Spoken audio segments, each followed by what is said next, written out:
All right. So today we are going to talk about something that I've been very it's curious about, and that is long-term rentals versus, short-term versus Airbnb. And today I have Mike. Hey Mike, how you doing? Hey, great. How are you, Jay? Good. Okay, so you actually contacted us, through our website, and we were kind of talking online, and I was like, I got to talk to this guy because you and your wife, just to kind of lay out the story kind of in a broad term, and then we'll dive into it. You and your wife have a handful of long-term rentals that you guys have been building up over time, and then you just bought a condo in Florida to do on Airbnb. So you're like the perfect person to kind of ask the its difference between doing those two things. Yeah, you bet. So the way we got started out in real estate, my wife and I are born and raised in Holland, Michigan. Yep. And Holland, Michigan is about 30 miles west of Grand Rapids. And we were married in 1985. And in 1986, we built a house. And through that whole construction process, we just absolutely knew that real estate was something we wanted to get into. Now, real So quick, did you guys build that house just as a personal home, like a it, sort of, it it was. Yep. I had 4.5 acres here in Holland, and that was paid for, so it was easy enough to get a mortgage on building the house. So and one other thing, are you the builder or you had it built? that's kind of a funny question because my brother-in-law, he's always been into construction. So that guy, he knows everything there is, and I didn't know anything. My family just wasn't into that. So yeah. So I took, I worked off his tail cuffs, and we just learned a ton from him. Yep. So Cool. Yeah, I mean, so that sounds it's like me. I'm not a builder at all. I don't know how to, measure and do all that stuff, but I can be on a site and I can do some work. And I understand the its process, and I find that that's just as important. right, and when you got somebody like that you can deal with it, the learning is unbelievable that you get from them. So. Okay, so I interrupted you, so go for it. Yep. No, we built the house in 86, and we fell in love with all these most people know if you build a house and move in, the work's never done. So we kind of took over from there, building decks and, driveways, kind of like you guys did. And I mean, all of these, putting a yard in. And then we had talked about, buying some real estate, rental property. And in 1999, we bought our first duplex. And that was on the north side of Holland. It's a 3-bedroom, 2-bath on a nice cul-de-sac street, lots of families, just a great area. So that really went well for us to start with. So that was your first idea of like, let's get a rental property for extra income, right? Exactly, yeah. We didn't know at that time if we wanted a duplex or a single-family house. But we found, crunching the numbers a little bit, that you can almost, you can get a duplex for about the same price as you can get a single family house. So we did the math, and we could actually get it to cash flow a little bit right from the get-go. Yeah, I mean, we're in love with, I mean, we don't own any, but if we were to do long-term rentals, I would love a duplex. It just seems like it makes much more sense. Yeah, it really does. And, over the years, we found that the duplexes are really our top money makers. Okay. So yeah, so that was the first unit that we bought. 2 years later, we bought another duplex, actually right across the street. Same thing, 3-bedroom, 2-bath. And it was really nice having them both in the same area because we did, almost everything. We mowed the lawns initially. We did all the painting and work that goes along with turnovers. And then in 2003, we bought 3 condominiums in an auction. They're just small little townhouse condos. They were actually apartments initially, and they were converted over into condos so they could be sold as single family. And real quick, so about buying at auction, because I've read about that and I've been interested. I mean, is that where you're on the courthouse steps and it's a foreclosure kind of thing? This was actually a little bit different than that. We researched doing that type of thing, but we just weren't comfortable with it. So this was actually a local auction here in town the person that developed that complex kind of ran their own auction locally, and they just assured everybody and had documentation that there weren't any hidden costs. You're basically bidding on the condos, and you would receive them clear and free. So there were probably 10, 15 buyers there.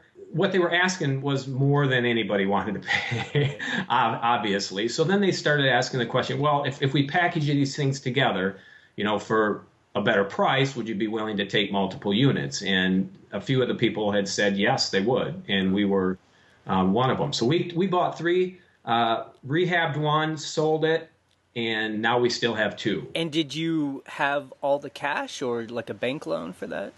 By this time, by 2003, we had done enough shuffling around to where we could pay cash for it. Now, I don't want to say cash out of our pocket.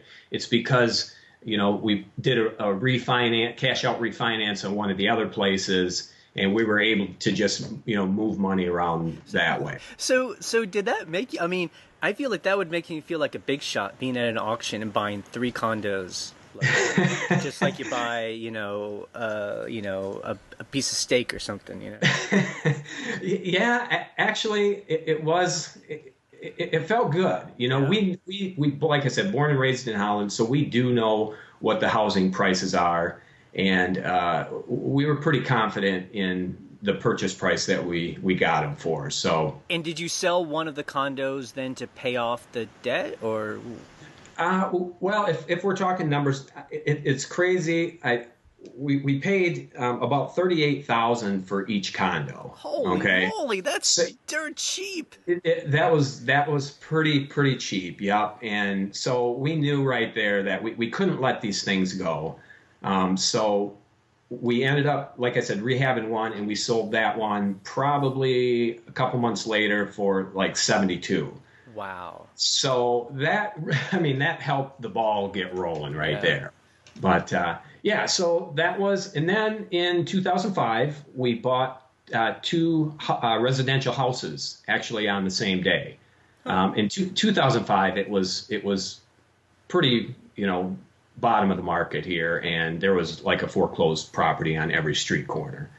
And so the way that went down was we saw one on the south side of Holland here, contacted the realtor. He showed us, and it was a FHA that fell through a couple times from some other people, and we made an offer on that one and got it that day. And he said, "Hey, he said, hey, I got another one in town, just a small little 2-bedroom, 1-bath.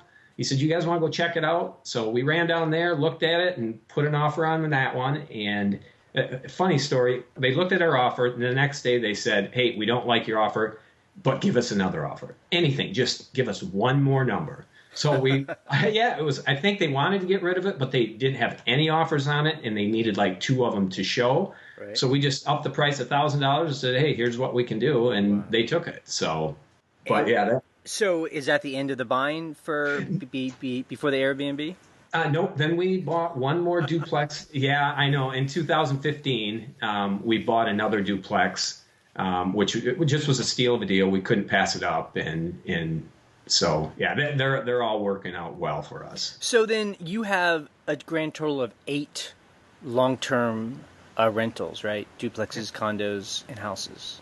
Yes, that's including the condo in Florida. So we have seven locally, which is 10 units. So before we talk about the Airbnb, because that's kind of a different story, I just want to establish kind of your experience then with this long-term, it's renting. Now, would you guys, I mean, is the only thing stopping you from having bought more properties just cash flow? No, not really. we both work full-time jobs, and it's kind of we don't have enough hours in a day to do what we want to do.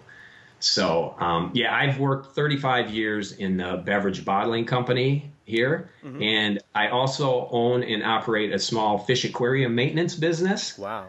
Which keeps me pretty busy with that. And my wife, she's worked full-time in the social work profession. She works with people with learning disabilities, primarily high school students, where she helps with job placement for them. So our time is really limited, or else and we kind of kick ourselves a little bit now because we should, one of us at least should have probably gave up the day job and jumped into this real estate thing, both barrels, just go to town on it. But So then I guess the fact that both of you guys have continually had these full-time jobs, that's been probably funding all the real estate purchases. Is that correct?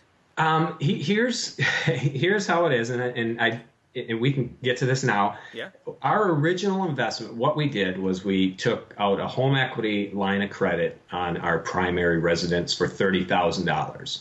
Okay, we had equity into the house. Things were moving along fine on our primary residence. So on the first duplex, we took $30,000 equity line from our house, and then we never touched another dime of our own personal money. Wow. Okay, so everything we talked about, all these properties we're buying and that we have, nothing ever came out of our personal finances again, other than that $30,000 initial investment. That's incredible. So, yep, it's just the little bit of cash flow here. I know we look back, but we're simple people. Right. Well, we are content at home with a nice cup of coffee in the morning, and a little cocktail on the weekend nights, and we're not out and about the town spending a lot of money. So. Well, that sounds like, as I read, the good description of what a lot of rich people are like. Like, we all think we have this perception that rich people are, in gold covered houses, but most rich people in America are like frugal, like they do what they need, and it's all about comfort and security, Exactly. And the thing is we're happy. Yeah. I mean, we're so happy, So it makes a huge difference. So do you have to work right now? We probably do not, right. But I'm telling you, 35 years and 31 years for my wife, that job security it's kind of scary, but sure. We're getting close. Our long range plan, we are planning on being done here within the next couple of years. So. And then, so your rentals that have been earning rent, all this time, are you just putting all that money back into paying all of them off? I mean, is that what is happening? That's exactly right. Yeah. From day one, we haven't, like I said, we use the $30,000, and then any profits that we made from the business here, we put right back into paying down debt. Or buying more properties, and then eventually get to the point where all you do. So all the rent income we have now strictly goes to pay down debt. So how close are you from being debt free? We're really close. Hopefully within 12 to 14 months, wow. we should be there. That's so incredible. Yeah, boy, just seeing the light at the end of the tunnel makes you feel good. Well, I'm telling you, it makes you feel great. Well, it's something that we experience, and I hear from other people that buy real estate. They say you're either in that mode of acquiring or you're in the mode of paying off, and I'm not sure where we are quite yet. I feel like we still want another one or two, but I'm not sure. Yeah, you guys are you're young enough yet where you can keep going with this thing for a while, and our primary focus is being done with our day jobs. I want to do fish aquariums, and I want to run our rental property, and we want to vacation a little bit more. Yeah. So. Well, it sounds like you deserve it. Now, have you ever thought about hiring an employee, or having a part-time contractor to help you out, or even a property management company? We thought about that, but we're so hands-on ourselves. We're almost a little bit OCD when it comes to making sure things get done just right, just exactly the way we want them. And so far, running the properties, we make sure that things are done and they're done correctly to where you're not always getting that phone call. So when we have turnovers, if there's a drippy faucet, if there's a leaky toilet, if there's anything, we go in, fix them, and for the most part, they run by themselves. Right. Since you have a long history of owning these long-term rentals, so from the late 90s, what kind of change have you seen since the last crash? I feel like because of the internet, there's so many sites now teaching people, helping people learn how to buy and flip real estate and rentals. I would love to kind of hear if if the market has changed for you. Well, initially, when we first bought our first unit, we were getting like let's say $850 a side for rent, okay, for one of the duplexes. And that never really changed for many, many, many years, probably the first 12 years. For a while, it was so hard to get renters. I mean, you would put a sign out in front and you'd maybe get one call. Things have changed. In the past 5 years, rents have finally started going up. And I don't even have to put a sign in the yard. I put something on Zillow or just word of mouth, and we get people calling left and right. There's almost like a waiting line to get in these units. And an $850 unit now, we're renting for, $1,100 a month each side. Now, why do you think that is? Is that because your area is more popular, or because fewer people can afford houses? Our area is really popular. We're in Ottawa County here in Michigan, and the unemployment rate in Ottawa County is the lowest in the state. Wow. And we do have quite a bit of industry here, lots of factories, lots of companies, and people are just moving into this area. So that's a big plus. Now, the other question I have is just because it's Michigan, and, your state was hit really hard during the last crash, in 2008, especially I guess that'd be up north, right, towards the Detroit area? Yeah, over on the east side of the state. East side. Yep, on the east side of the state where Detroit is, the auto industry was huge over there. Right. And so my question is, we all heard these stories on the news of people being able to buy houses for $1,000. Had that actually been true, and did you actually look into stuff like that? Some of the house on the west side of the state. Are you talking about? I guess so. I mean, they would just talk about, in Michigan, there were parts of the state where cities were closing down, and you could buy lots and houses for, pennies. Yeah, in Detroit, there were several properties that you could buy for pennies, basically. They were just trying to get rid of them. That's about 3 hours away from us, so that's not something we were interested in. But locally here in the Holland area, some of the downtown houses, they'd be on the market for, 13, 14, 15,000. Wow. And there was, tons of them. But at that point, like I said, we were working those full-time jobs, and we just were frustrated because we see stuff we want, but we just didn't have the time to go take them on. So, gotcha. But now, things are crazy. You can check the listings now for properties under 100,000 in our zip code, and there's might be 2 houses, that are listed for less than 100,000.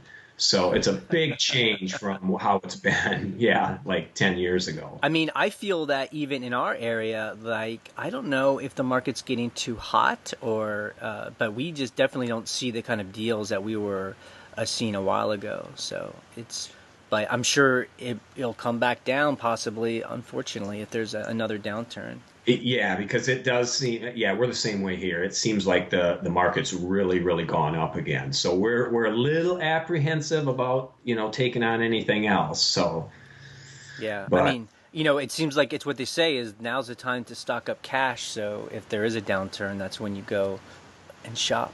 Exactly. Yeah. Yeah, it's a lot of fun. We enjoy what we do a lot, and as far as buying a whole bunch more, I'm not sure if we're in that market. But. Yeah, I mean, from what I see online, and I read different people and their strategies. I mean, I think we're more like you, where we like to buy locally. So we like to buy places that we can see and touch and kind of have our hands on. And I'm not sure. We might want to buy another property or two, but we may not. I mean, for us, it's not about building an empire, but just having enough so we feel secure and we're having fun. Versus, I read about the guys who, it's about building an empire. They're online, they're leveraging money, they're buying property wherever it's available in different states. Having other people manage it. It's all just like a numbers game, and that's cool too. That's just not our style. Exactly, and I'm with you on that. We didn't want to build an empire. We just had a long-term plan of something other than our day jobs that we wanted to be focused on and able to make some money from in the future. And we're well on our way, and we're real happy with it so far. Okay, so that being said, that is Mike's history of his long-term rental business.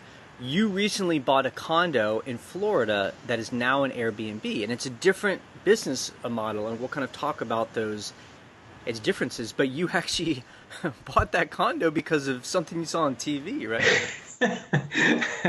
Yeah, it's a funny story. What we did was, we're homebodies, but we always made sure we took a really nice vacation in the spring. Every spring we went to Cocoa Beach, Florida, which was on the ocean side, or we went to Fort Myers Beach, which is on the Gulf side. And we absolutely loved it. And we said, oh, wouldn't it be fun to own one of these places, rent it out and be able to use it ourselves. But the numbers, after crunching the numbers, they never worked for that area. And we weren't even looking for positive cash flow necessarily. We were content with what we had. We just thought it'd be fun to do this if we could get the expenses to make all the payments for us. But in those areas, we couldn't get that to happen. So we kind of put it out of our heads. But in April of 2013, it was a Saturday night, we were watching an episode of House Hunters.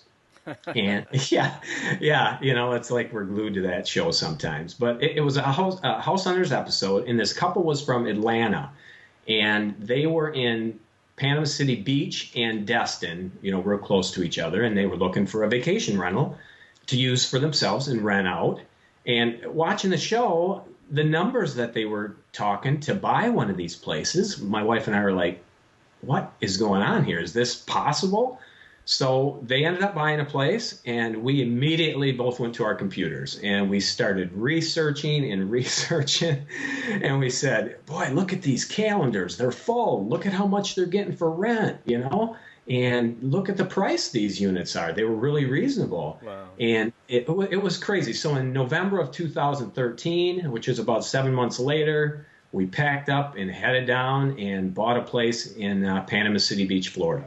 So your experience buying that piece of property versus when you bought it in 1999 must have been it's different. I mean, the internet has changed everything, right? I mean, do you even deal with realtors really anymore, or do you just buy the property that you want because of it's your own research?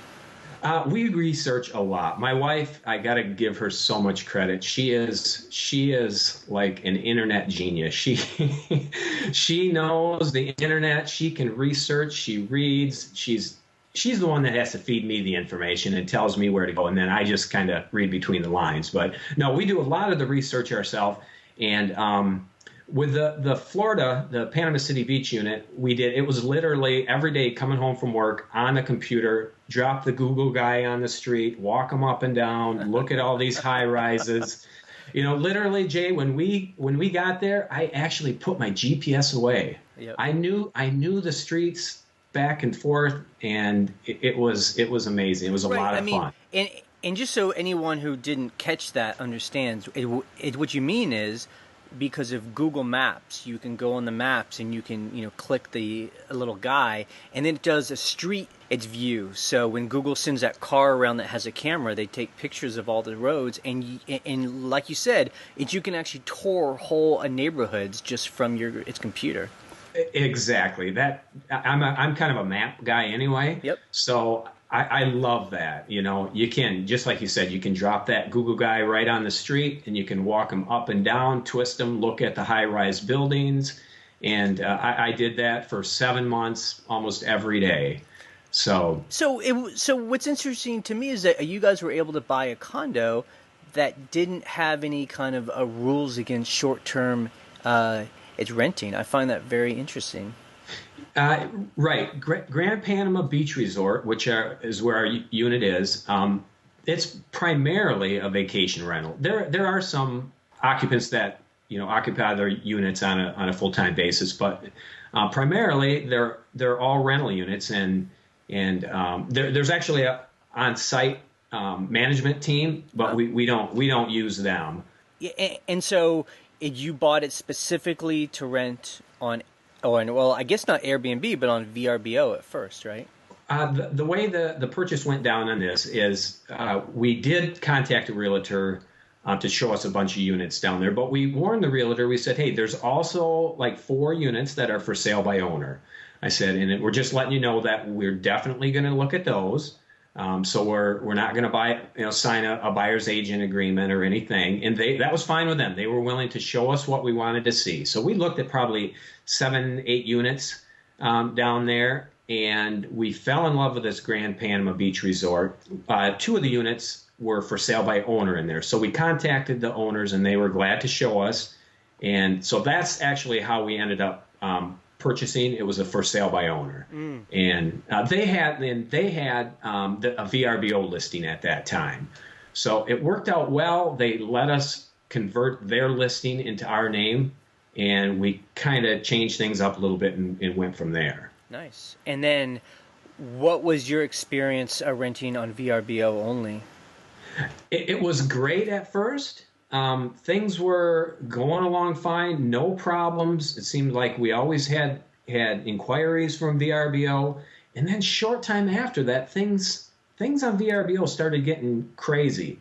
We'd see this new fee pop up, or our fees were going up, and it was really confusing as to what they were trying to do. But we weren't happy with the way things were going with them. And then your wife decided to go on Airbnb, right? It is, yep. She said, yeah, she was getting a little concerned. We weren't getting as many inquiries from VRBO. And she said, I think I'm going to try this Airbnb. I've been researching it, and it seems like it's a popular site. And I have to admit, I was a little bit skeptical. I'm thinking, how are you going to run 2 sites, and try to keep things straight? But I gave her the benefit of the doubt, and I said, yeah, go ahead, because she pretty much runs the Florida vacation rental. And she said, well, I'm going to try it. So I was supportive, and she said, well, we're listed on there. And it wasn't a day later, and we had 2 bookings through Airbnb. Wow. Yeah, and just to be clear, we're not advertising one or the other sites, but it's interesting hearing the different experience between these different rental sites. And that seems to be our experience too. We get at least 75% of our bookings on Airbnb, with the other 25% on VRBO. I don't know. It's just a different group of people on there. Yeah, you know what? That seems pretty close to what we're at too. We're at about the 75% is Airbnb lately. Now, I will say that a lot of our summer guests are more into the VRBO. So come February, March, we'll start getting a lot of hits probably from VRBO for our summer guests. But that could change. The more this Airbnb gets out there, the word gets around, that could be a popular thing too. And ultimately, we don't really care if it's one or the other, just as long as nights are booked, right? Exactly. Yeah, that's what it's all about. It's booking the nights, and actually, I think using that Airbnb site is a little more user friendly. Yeah, definitely. It just seems like it flows a little bit better. Yeah, they definitely. I know the changes you were talking about with at VRBO. They did a reboot of their site about 6 months or a year ago, and yeah, they tried to change it a little bit. But yeah, Airbnb is much fresher in my mind. Yep, exactly. So, are your bookings pretty consistent? 12 months out of a year? Like, how many nights per a month are you guys booking? We are right now. My wife just gave me the paper, and we are booked 291 days this year. That's incredible. Yeah. That's almost fully booked, basically. It is. Yeah, we couldn't be happier. So we're averaging 24, 25 nights a month. And how much per night are you charging? It changes. Our average price is right around $150 per night, wow. But it depends on what time of the year. Our summer months are the big money months, right? And the people that come in the wintertime, like the snowbirds, and we get a lot of people from Canada that come down by us in the wintertime, right? And they get the break. I mean, they get the great deal. Yep. Why not raise the price if there's people coming in the wintertime? Because there's not quite as many. I mean, if you Okay. raise your price too high, Gotcha. yeah, then you won't get it booked. Gotcha. Yeah, the season really in Panama City Beach is March 1st, through the end of the summer, October. Then things start slowing down a little bit, Right. so we adjust our price at that It point. doesn't sound like it's slowing down that much. And you know what? It's all B&B, all Airbnb. Wow. It is. It's all Airbnb from just lately. Now, are most people booking just a couple nights, or is it a week? I mean, tell us about that. Yeah, we have a 3-night minimum because we do have a cleaning service that takes care of our unit, and it's a little pricey. So sometimes it's not worth it to have a 1 or 2 night booking.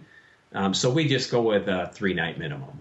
And but do people book for a week at a time, 2 weeks They at a do. time? Okay. Yep. We require in the summer months a week at a time. It's on a Saturday turnover. So Wow. So that's yeah. I mean, I would love to have a place that had so much interest that I could force people to book a week at a time. That's amazing.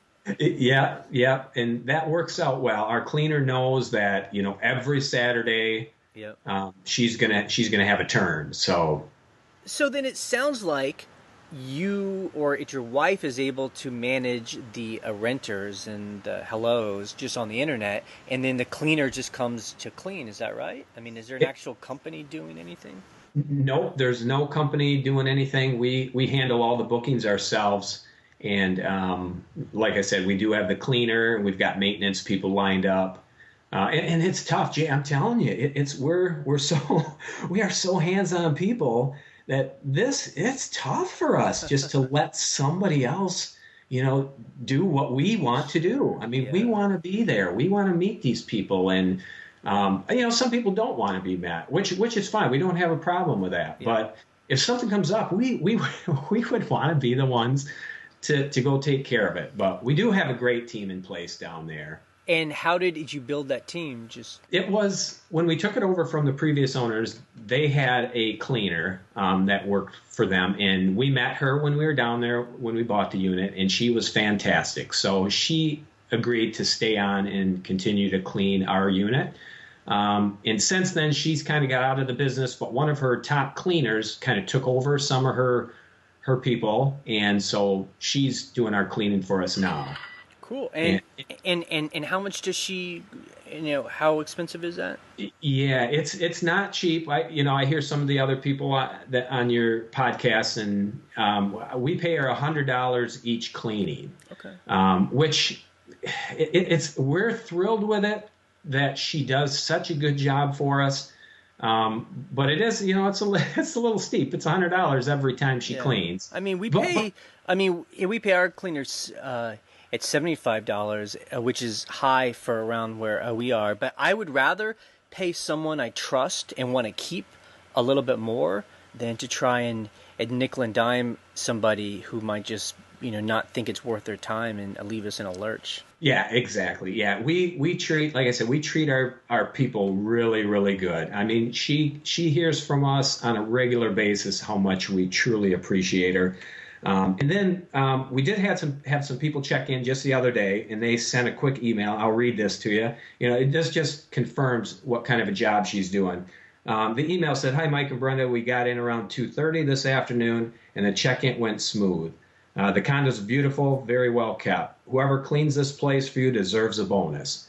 So right there, some of our tension is relieved. Yep. Just knowing that's what our guests are seeing when they arrive. I mean, I know guys around where we live that have places that they rent, and they have just a reputation for not paying people very well. They a nickel and dime people. They try and they're trying to save $5 here, $5 there.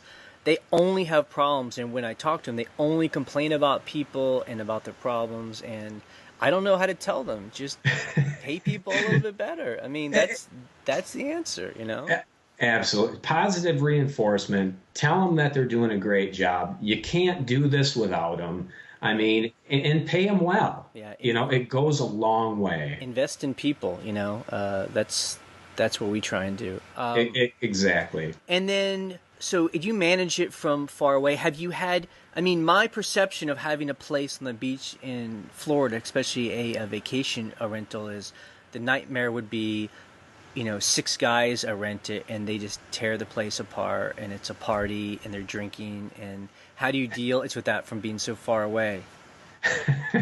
Yeah, that's funny you say that because if people know Panama City Beach, Florida, and they've got access to the news, they've seen that's been Right. that's been the spring break capital of the country for many years. And yeah, we get real nervous when we get inquiries from groups of college students. But they did in Panama City Beach. They did crack down on that. They actually eliminated alcohol on the beach for the whole month of March now.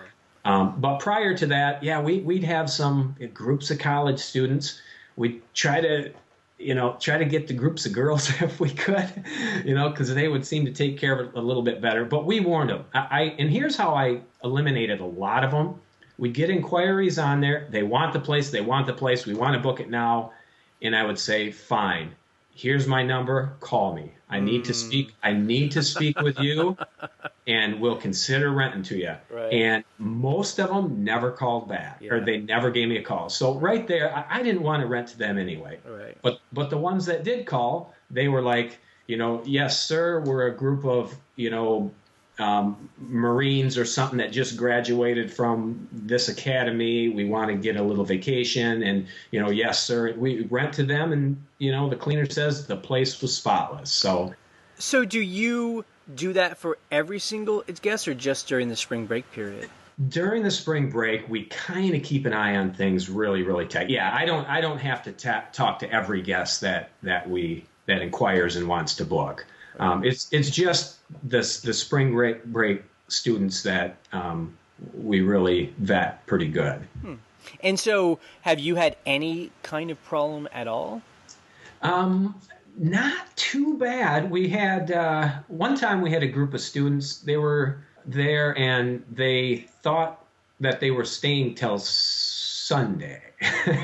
So our cleaner showed up at 10 a.m. because they're supposed to be out, banged on the door, went in, and there they all were sleeping. And they said, I think we leave tomorrow. And so that was quite an ordeal. Yeah. And they looked at the paperwork. Oh, I'm sorry. So they got out of there, but it was quite a mess at that point. Right. And the cleaner took care. Nothing was damaged other than, I think, a pot. They must have burned something in the bottom of a pot or pan or something, but nothing too serious. They were out of there, and she turned it pretty quick. Well, I mean, that kind of, if that's the worst of your problems, that sounds great. It's kind of amazing to hear you're able to control your rental from so far away with just through Airbnb and VRBO.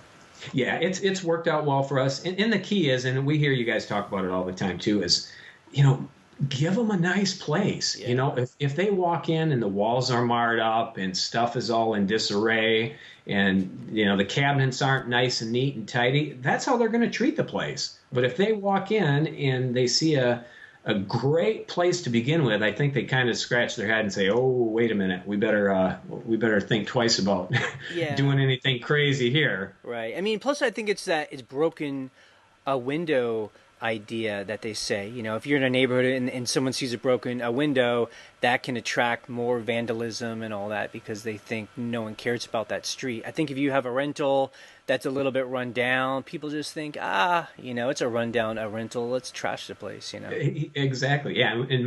We have this, it's funny. We have this great big glass vase, and it's got like seashells on it. And it just looks like crystal. And we put that right in the middle of the table.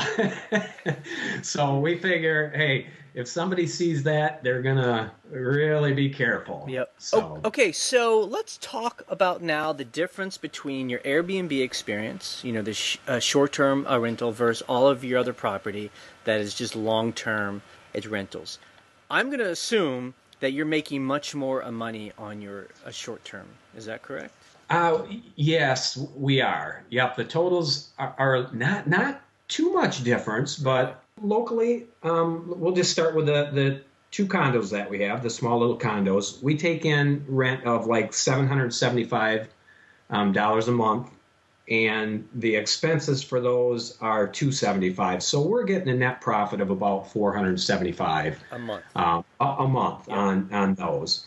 And then let's take, for example, one of the single family homes. That one rents for $1,100 a month, and the expenses on that one is like $325. So there's about $775 in net profit on that. And real quick, when did you say expenses on these are long term? Is that like cutting the grass, like electricity, or? Yep, that's actually on the house. We have the tenants take care of the lawn, so that is just taxes and insurance, and like a water bill if we have to pay that. Gotcha. Okay. So, and I'm not figuring any payment on top of this. Gotcha. So, yep. And then the duplexes, they're the money makers, which I mentioned earlier.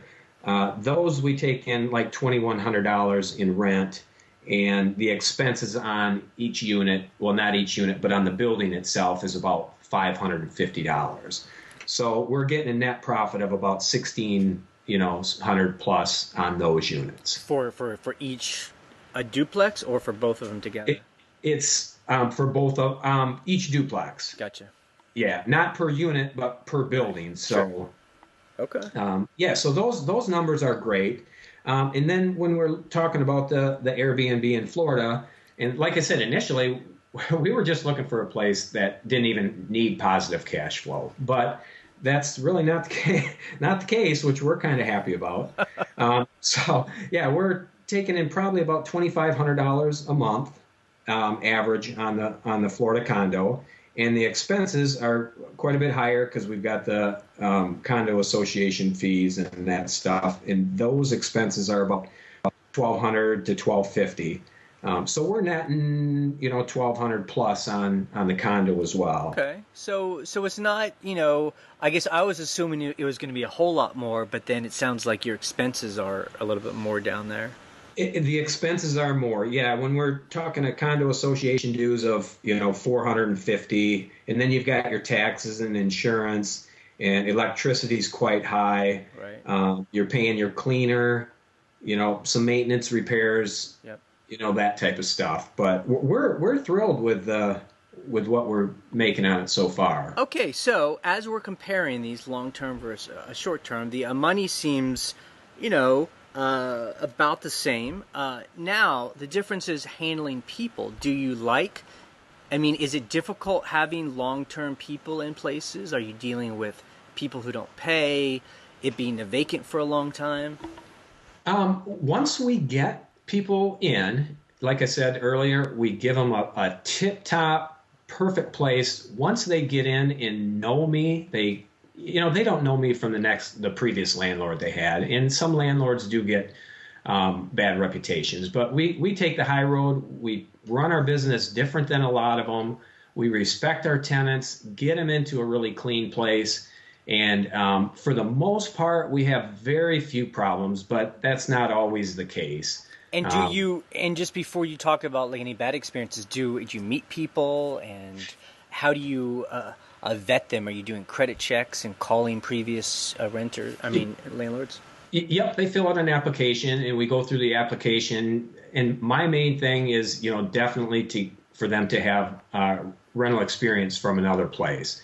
And then, we check their credit, make sure that they're able to pay, they have a job, have had a job for an extended period. And then we do meet them. Real quick, how do you confirm that stuff? Are you calling their employer and calling their landlord? Yes. Yep. If I can't get a hold of their landlord, or the landlord refuses to talk to me for some reason, that's a big red flag there. And then I do call the employer too, just to verify employment. If they say they are employed there, it's easy enough just to get a yes or no answer on that. Good. But then I do meet them. We go through the unit. I don't hide anything. I tell them exactly what's expected of them up front, from go ahead, put holes in the wall to hang your pictures. Don't use poster putty. here's where this is, and I'm going to expect rent on this day. I don't want excuses. I mean, I kind of really go over everything right from the get-go. So if it's not something they're interested in, I don't hear from them again, and I'm okay with that. Yep. Sure. I mean, it's transparency is always the best thing. Exactly. So, but yeah, on occasions you do get some, that you shouldn't be in there, but you just have to deal with it. One time, quick story, we're just getting new into, I think it was our first duplex, and it was our first turnover. We had some people in there. We didn't know about this placement thing real well yet, so I hired a placement company to place it. They were roommates, one guy and two girls, and we placed them in there. Seemed good. A couple months went by. Got a phone call on a Friday or Saturday night and said that they were the DEA, and they said, it was crazy. They said, we just need to know if you're the only one that has a key to the shed out back. And wow. I said, yeah, I do. I said, what's going on? And they explained that, well, the gentleman in there was under surveillance and, was going to be getting a shipment of marijuana in from Mexico. And I'm going, oh, my gosh, honey, what did we do? I said, my gosh, what did we get ourselves into? So we quick went down there, and they met us on the road and said, no, you can't go in there. Guy in a big black mask. And he said, don't worry about it. And we were a little frustrated, but what we figured out was they just wanted the neighborhood as to disguise themselves, because it is a family neighborhood, lots of kids, and they did eventually catch him, and he was in jail. So, got it. And then, but we never used a placement company after that. Yeah, again. I can imagine. Have you ever had to deal? It's within having to kick someone out, evict them. I have taken people to court for evictions. Not many, because I go diplomatic as possible. I mean, I stay Mr. Nice Guy as long as possible, and I'm saying, hey, here's the deal. You're going to be evicted. We're in. We know that together, right? And they're, well, yeah. I say, well, here, do this for me. If I'll give you guys like an extra couple weeks, just get your stuff packed up and move out, and then we'll see if you get it cleaned up to where there'll be a little bit of security deposit back for you, which we don't have to give them, right. And they know that. But just them hearing that, well, boy, if we get the place cleaned up, get out of here, and believe it or not, that incentive, really makes them want to get out of there and try to clean the place up, even if they know they're going to be taken to court and evicted. So then you haven't had the nightmare situation where someone just knows what the rules are and they just dig in and they just stay as long as they legally have to, and they don't care about the repercussions? A little bit. Like I said, I try to be and hold my temper and be so nice to them. I think even the really bad ones that we may have had, still, believe it or not, they maybe still feel a little bit bad for me because they know they're kind of screwing us over a little bit, so to speak. So we haven't really had the full blown out battle, go to court. The time passes, they keep waiting, and you actually got to have the police department show up and escort them off the property. Nothing that severe at all. Well, that's, I mean, that's great. I mean, again, that's just the nightmares I hear when people complain about, when landlords complain about dealing with tenants. That it sounds like, in your experience, most people have pretty good intentions and just might get into tough times. They do, yeah. Yeah, in the tough times here in Michigan, when people were losing their jobs and losing their houses, it was tough to get renters. And so what we did was we had to actually loosen up our criteria for placing tenants a little bit. So we actually started taking on tenants, renters that lost their houses. Now, a lot of property management companies wouldn't do that, but we loosened up a little bit and said, okay, we'll put renters in that have lost their houses and needed housing, and we would put them in. And they lost their houses because they also had a job loss. So we would take them on and put them in, and they were some of our best tenants. Wow. Yep, yep. If they had a job loss and then lost their house, they were actually some of our best tenants. So, did you have like a special conversation with people like that to lay it all out? Like, this normally people wouldn't do, a landlord wouldn't do this, but we are, and Yeah, and they knew it, because they needed a place to go. They were in foreclosure, and some of the property management companies wouldn't even talk to them. So they had no choice but to keep their fingers crossed in hope that, a property owner that runs their units themselves would take them on. Okay. And it worked out really well. Okay, so when you have, two choices, you have these long-term it's rentals, and then you just started this Airbnb, it's rental. Do you like one more than the other? Absolutely. I mean, we love that Florida place. It's just so much fun dealing with people who are planning vacations, and they're so upbeat. Again, nothing wrong with the long-term rental people. It's a necessity. They need housing, and they do what they need to live, and we accommodate them whenever we can. But honestly, yeah, dealing with the vacation people in the Florida Airbnb is a lot of fun. Now, you said you might turn one of your duplexes into a short term, into an Airbnb, right? Yes, we've got one duplex, our most recent one that we purchased. It's a little 2-bedroom, 1-bath on each side, and it's in a residential neighborhood. It's the only duplex on the street, and it sits right in a location where the city of Holland and Holland Township are going to connect a pedestrian bridge onto what they call Windmill Island. And our duplex is literally 1 block away from where that entrance would be onto the bridge. And the Windmill Island it's an island on the south side. Holland's divided up into a south side and a north side, and we're on the north side, and Windmill Island actually is the start of the south side, which brings you right into the downtown Holland area. And so, yeah, we were thinking about turning that into an Airbnb, which I'm sure would rent as a vacation rental.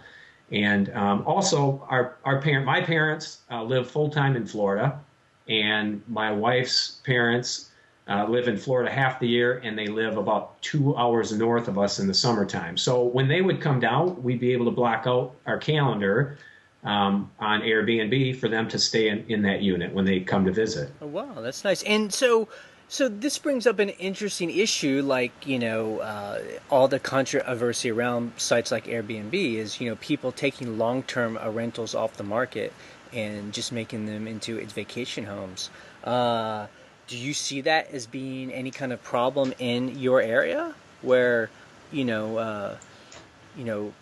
affordable housing is being taken off the market to do this? I don't see that a lot right now. Now, what I do see is that the city of Holland, we just got a flyer in the mail, and it said, it had specifically talked about the Airbnb. It said, please remember, if you're running an Airbnb, you must be an owner. It must be an owner-occupied unit. Huh. Okay, so they're not allowing people in the city of Holland to run an Airbnb unless you are occupying the unit yourself as well. So it's only people that can rent like a bedroom. Right. Or if they have a duplex, they can probably rent the other half, which I was shocked. I mean, I didn't even know that they had that in place. So how does that affect then the idea of doing that duplex? We're on the north side. So on the north side in Holland Township, where we're located, there isn't a law for that yet, or there's nothing in place. So I hope it stays that way, because that's our plan. So does that make you want to start getting involved in the local, town politics to figure that out?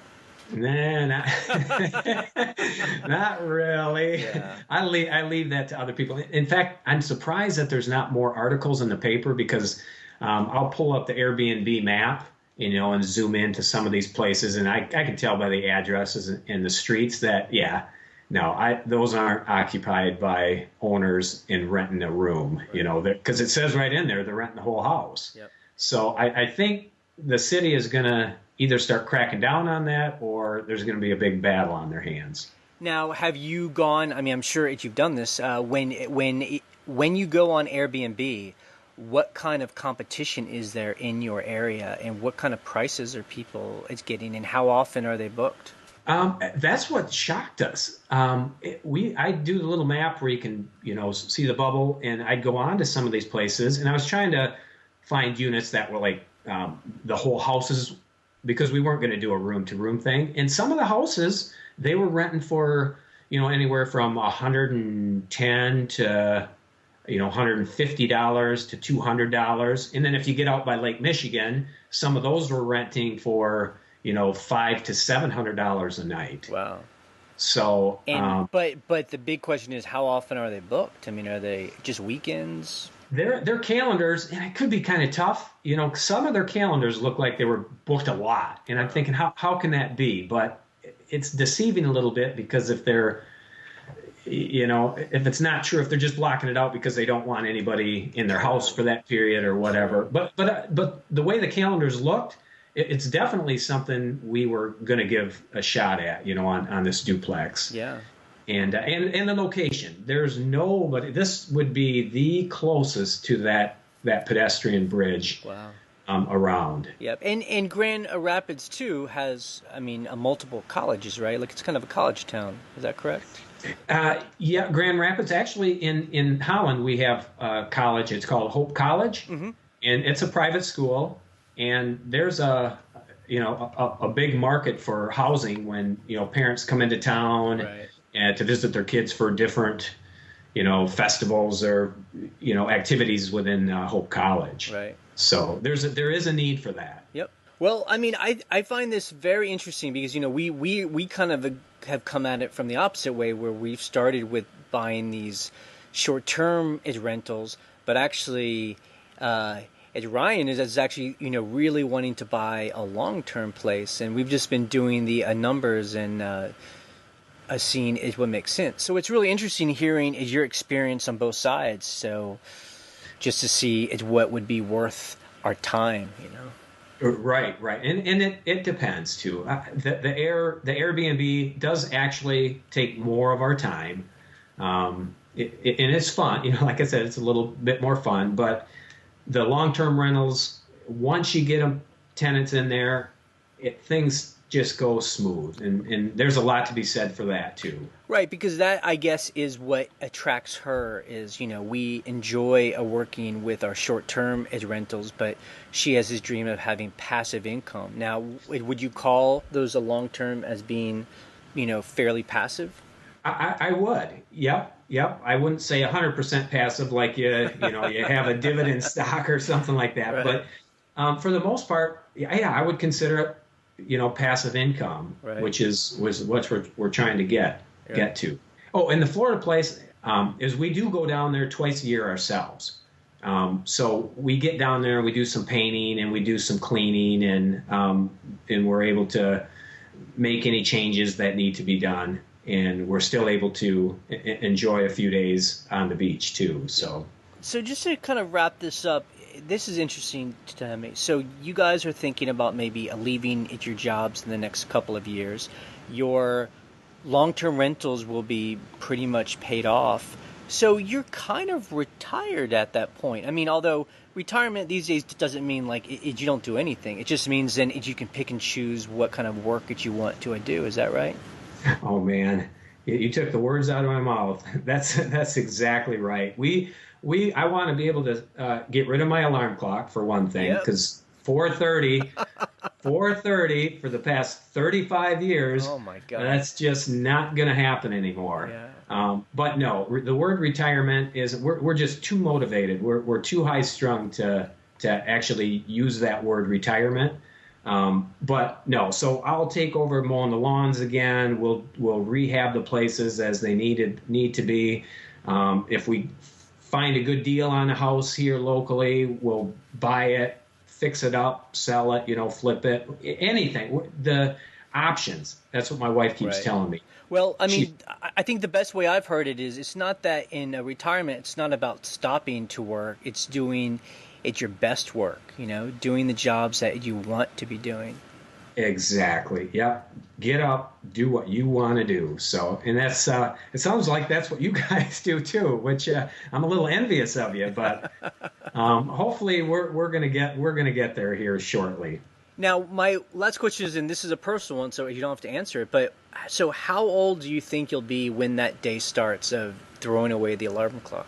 Oh, okay. Yeah, we're 50. We're both 53 right now. Okay. So my wife, her plan is actually spring of 2018 to be done at her job, Yep. and then I'm going to stick it out till the first part of 2019. Because is that when like pension kicks in or? Yeah, they're really, yeah, our companies aren't pension, yeah, there's really not pension friendly there. Yeah. They do offer us 401ks, Yeah. which we do, we've been doing the max in those. But as far as having to be there a certain amount of time to get a pension, no, that just never really happened with our jobs. I think those So, days. I think those days are almost over with for most people in America. right, right. But we have taken advantage of the Roth IRAs and the 401ks and health savings accounts and that type of stuff too. So which we're going to need when you're done working with your regular job that you no longer have insurance at. Yep. You have to do something, and I was kind of curious. That was kind of a question I had for you too.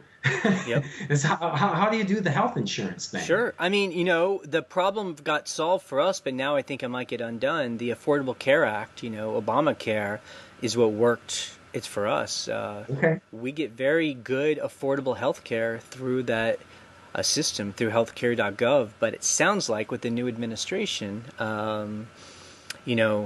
they kind of want to get rid of that. So, but they say they're going to replace it with something else. But for us, it's like you said, it seems like so many people in America, they work full-time jobs just to get the insurance. And to me, that is just so insane, like in this country, we always talk about the small businessman, the entrepreneur, but that has to happen. People have to be safe, in their health care to be able to take those chances. Exactly. Yeah, it's the security of having that insurance, but yeah, when you don't have that security anymore, you just keep your fingers crossed and hope that there's a program out there that's gonna, and that Affordable Care Act. Yeah, I've heard nothing but good things about it from people who have had to use it. So, yeah. I mean, we've been big fans, and I feel like a lot of the talk about it has just been kind of bad publicity. But I guess everyone has their own experience, and voters voted, and so we'll see what happens in the next couple of years. All we know is that we just are the kind of people that need to work for ourselves, no matter what. So we'll take those chances. Yep. And after listening to a bunch of your podcasts, both on Shampoo and Booze and Scavenger Life, yeah, we can tell that's just what you guys are all about. So, which is really cool. Hats off to you. Well, thanks. Well, Mike, I really want to thank you for reaching out. I had a great time talking to you, and I think you've kind of helped me understand a little bit more about, made me feel more comfortable if we ever did choose to get a long-term rental. And I really hope the best for you when you think about buying another short term. Well, perfect. Thanks, Jay. I appreciate it. And yeah, it was my pleasure joining you today. See ya. See ya.